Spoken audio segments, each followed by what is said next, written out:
जी नाज़रीन, इस वक्त मैं मौजूद हूँ नीलम वैली में। तो नीलम वैली का मौसम जो है कल शाम से ज़्यादा सर्द हो गया है और शदीद बर्फ़बारी का सिलसिला जो है बालाई नीलम में जारी है। और इसके साथ साथ लोअर नीलम की अगर बात करें तो लोअर नीलम में मुसलसल बारिश का सिलसिला जो है जारी है। और इसके साथ साथ बालाई नीलम के जो पहाड़ी सिलसिले हैं तो पहाड़ी सिलसिलों ने सफ़ेद बर्फ़ की चादर ओढ़ लिया और नीलम वैली मज़ीद खूबसूरत हो गई है।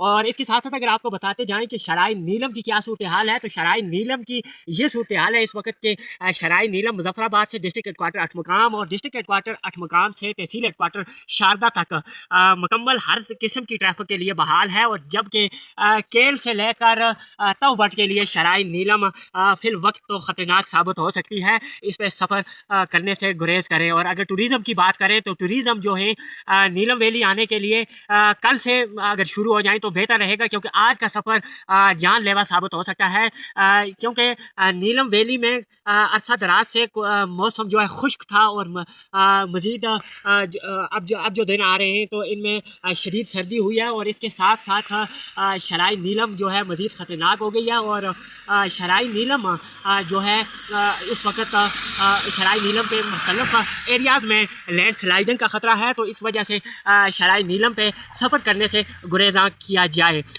तो इसी के साथ मुझे दीजिए इजाज़त। अल्लाह हाफिज़।